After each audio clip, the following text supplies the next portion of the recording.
Seguro que alguna vez nos hemos encontrado con un montón de datos que a simple vista parecen, bueno, un caos. El mundo real es así, desordenado. Pero, ¿y si os dijera que casi siempre, debajo de todo ese ruido, hay una historia, un patrón esperando a ser descubierto? Pues de eso va esto. Vamos a ver cómo podemos encontrar esa señal oculta a través de una técnica que se llama ajuste de curvas.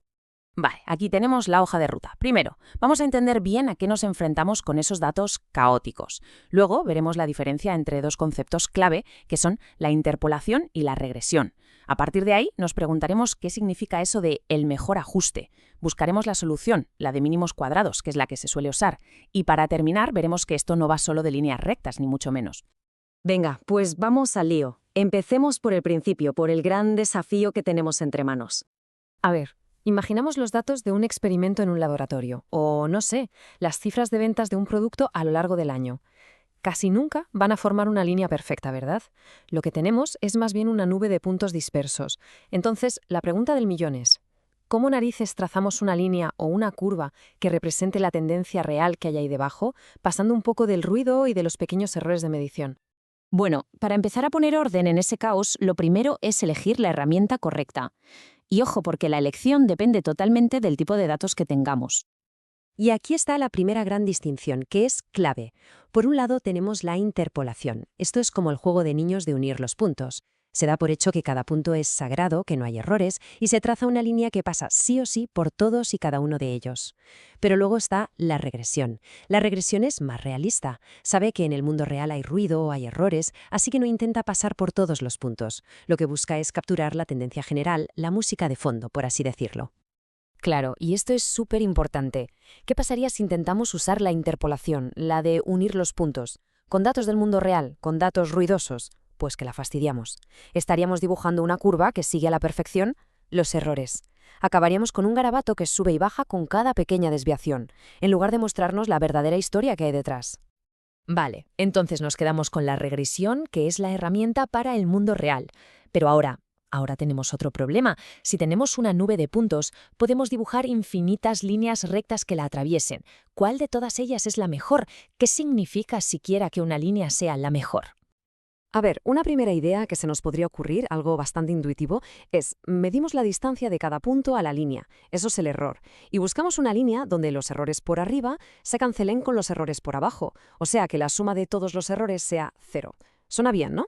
Pues no, resulta que es una mala idea. ¿Por qué? Porque una línea que esté fatalmente ajustada, muy inclinada, podría tener un punto muy por encima y otro muy por debajo. Un error positivo gigante y uno negativo gigante se anulan, suman cero, pero la línea es un desastre. No funciona, no nos da una única solución buena. Venga, segunda intentona. Si el problema son los signos, ¿qué tal si los quitamos? Usamos el valor absoluto de los errores. Así, un error es un error, da igual si es por arriba o por abajo. Y ahora, simplemente, intentamos que la suma de todos esos errores sea la más pequeña posible. Bueno, esto ya es un poco mejor. Hemos solucionado lo de que se cancelen los errores, pero seguimos teniendo un problema de ambigüedad. Resulta que con este método a veces hay varias líneas distintas que nos dan exactamente la misma suma de errores mínima. Podríamos tener, por ejemplo, 2 o 3 líneas candidatas a ser la mejor y no sabríamos con cuál quedarnos. Seguimos sin una respuesta única. A ver, probemos otra cosa, un enfoque distinto. Olvidémonos de la suma de errores. ¿Y si nos centramos en el peor de los casos? Es decir, buscamos la línea que haga que el error más grande de todos, la distancia al punto más lejano, sea lo más pequeña posible. Suena lógico, ¿no? Minimizar el máximo error.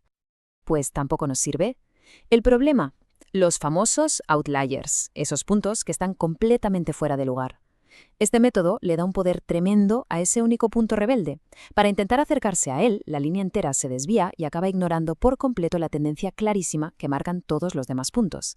Vamos, que un solo dato malo nos arruina el análisis entero. Vale, parece que las ideas más obvias no funcionan. Todas tienen algún fallo. Así que vamos a ver la solución que sí funciona. La solución elegante, la que se ha convertido en el estándar en casi todos los campos, la ciencia, la estadística, la ingeniería. Se llama el método de mínimos cuadrados, y la idea es genial en su simplicidad. A ver, los pasos son estos. 1. Medimos la distancia vertical de cada punto a la línea, el error como antes. 2. Y aquí está la magia. Elevamos al cuadrado cada uno de esos errores. 3. Los sumamos todos. Y 4. La mejor línea es, simplemente, la que hace que esa suma total sea lo más pequeña posible. Ya está.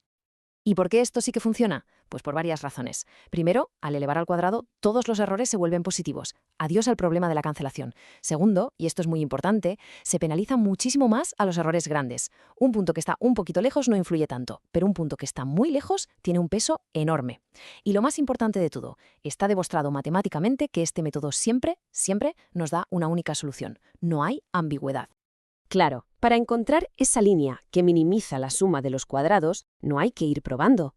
Hay una receta matemática. Se llama ecuaciones normales. Básicamente, metemos nuestros puntos de datos en estas ecuaciones, hacemos los cálculos y nos devuelven los dos numeritos que definen la línea perfecta, su pendiente y por donde corta el eje vertical. Una solución única y precisa. Y ahora viene lo mejor, porque todo esto que hemos visto no sirve solo para líneas rectas. Hay muchas veces que al pintar nuestros datos en una gráfica, vemos claramente que la relación no es una línea, es una curva. Puede ser una curva que crece cada vez más rápido, o una que se va aplanando. Si intentamos meter ahí una línea recta con calzador, el ajuste va a ser malísimo, no nos va a servir de nada. Pero, ¿y si pudiéramos hacer trampas? Bueno, no son trampas, es una transformación matemática. Imagina que en vez de representar los datos tal cual, representamos sus logaritmos. Pues resulta que para un montón de tipos de curvas, como las leyes de potencias o las exponenciales, al hacer esto, la curva se convierte en una línea recta. Es como si nos pusiéramos unas gafas mágicas que enderezan la relación.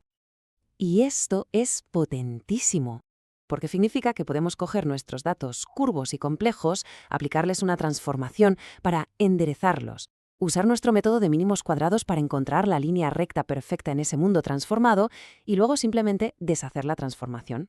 Y lo que obtenemos es la curva de mejor ajuste para nuestros datos originales. Al final, de esto se trata todo.